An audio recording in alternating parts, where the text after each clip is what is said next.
Mesdames, Messieurs les ministres, Monsieur le recteur, Mesdames, Messieurs, en vos titres et qualités, chers collègues, le personnel scientifique est fier de son université, fier de pouvoir y prendre la parole lorsqu'comme aujourd'hui elle est célébrée, mais aussi quand, au quotidien, elle se transforme. Car l'université en son bicentenaire n'est plus celle de ses débuts, par sa taille, certes, mais également par son fonctionnement. Il fut un temps où probablement nous n'aurions pas pu intervenir ici devant vous. Aujourd'hui, c'est presque spontanément que nous avons été sollicités, et probablement dans 200 ans, nous participerons à l'ensemble de la cérémonie. Il nous semble en effet que l'université est un lieu démocratique où tous les corps participent de plein droit aux décisions importantes. Pourtant, en tant que plus grand corps de l'université, du moins en nombre,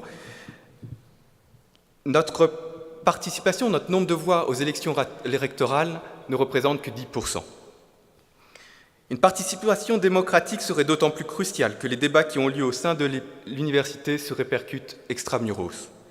Chaque citoyen doit défendre la démocratie là où il travaille, là où il vit. Quel est le rôle du personnel scientifique ? Nos tâches sont très diverses et il serait difficile de les résumer en un trait, tant nos parcours sont variés. Mais tentons tout de même l'expérience. Il s'agit à la fois de recherche et d'enseignement.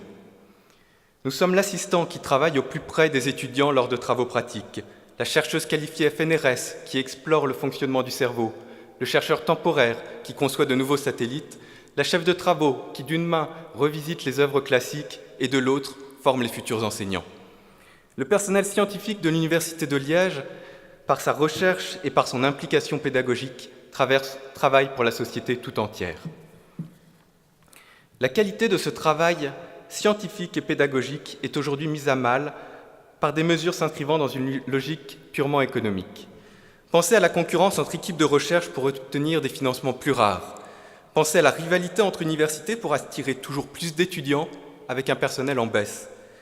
Pensez aux évaluations basées avant tout sur la quantité plutôt que la qualité. Pensez à ces rankings aux critères arbitraires et simplistes qui influencent le financement de la recherche et de l'enseignement. Pensez enfin à la gouvernance par les nombres qui impose toujours plus de procédures administratives. La pression sur notre corps ne cesse de croître alors que nos conditions de travail se précarisent. Cette situation ne nous permet plus de viser l'excellence dans la réalisation de nos missions.